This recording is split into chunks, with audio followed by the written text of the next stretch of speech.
Reveal জেগে থেকে স্বপ্নে দেখা এক সিনেমার নাম। এই সিনেমার কোনো অস্তিত্ব এখন অবধি নাই, শুধুমাত্র রিউমার উঠেছে এই নামে একটা সিনেমা আসতে পারে। তারপর থেকে ক্রেজ ছড়িয়ে পড়েছে চারিদিকে, এক একজন এক এক রকমের পোস্টার ডিজাইন করে তাক লাগিয়ে দিচ্ছে নেট দুনিয়ায়। এটা দেখে আমার খুব আফসোস হচ্ছে আমাদের টলিউড ইন্ডাস্ট্রির জন্য। একটা সময় ছিল যখন টলিউডে বাণিজ্যিক ছবির রমরমা ব্যবসা ছিল, নতুন কোনো ছবি রিলিজ হলে সবাই সেই ছবির নাম জেনে যেত। জিৎ দেব অভিনীত কোনো গান রিলিজ হলে ধুম পড়ে যেত টলি পাড়ায়। জিৎ কোয়েল জুটি ছিল আদর্শ। জিৎ দেব, কোয়েল, শ্রাবন্তী, শুভশ্রী, শুভম, পায়েল, হিরণ, অঙ্কুশ এরা ছিল ঘরে ঘরে জনপ্রিয়। তখন কোনটা রিমেক কোনটা অরিজিনাল গল্প সেটা কেউ ভাবতো না, এদের ছবি মানেই হিট। ছবি হিটের সাথে সাথে গানগুলো ছিল দর্শকদের মুখে মুখে।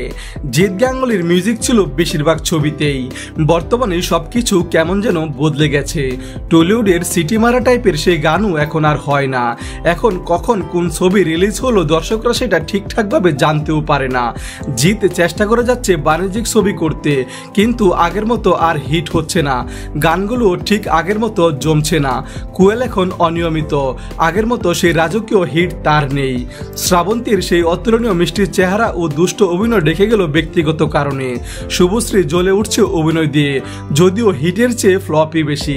শুভম, হিরণ এরা হারিয়ে গেছে বলতেই হবে, অভিনয়ের চেয়ে রাজনীতিতে ওরা বেশি মনোযোগী। অঙ্কুশও সম্ভাবনা জাগিয়েও নিভে গেল। সেই সময়টা সত্যিই খুব মিস করি, যখন রিলিজ হয়েছিল দুই পৃথিবী, পাগলু দুজনে কিংবা পরাণ যায় জুলিয়ারে। আগের মতো হার্ডকোর কমার্শিয়াল সিনেমা এখন আর হয় না, তাই তো সাধারণ দর্শক মুখিয়ে আছে একটা চেঙ্গিজ, রাবণ, পারিয়া কিংবা জেগে থেকে স্বপ্নে দেখা নাম রিভিল দেখতে। রিভিলের প্রত্যেকটা পোস্টার অসম্ভব সুন্দর করে বানানো হয়েছে, অ্যাপ্রিসিয়েট না করে থাকার কোনো উপায় নাই। তবে কি করলে আবার সেই আগের টলিউড ফিরে আসবে অবশ্যই কমেন্ট করে জানিয়ে দিন আপনার মনের কথা।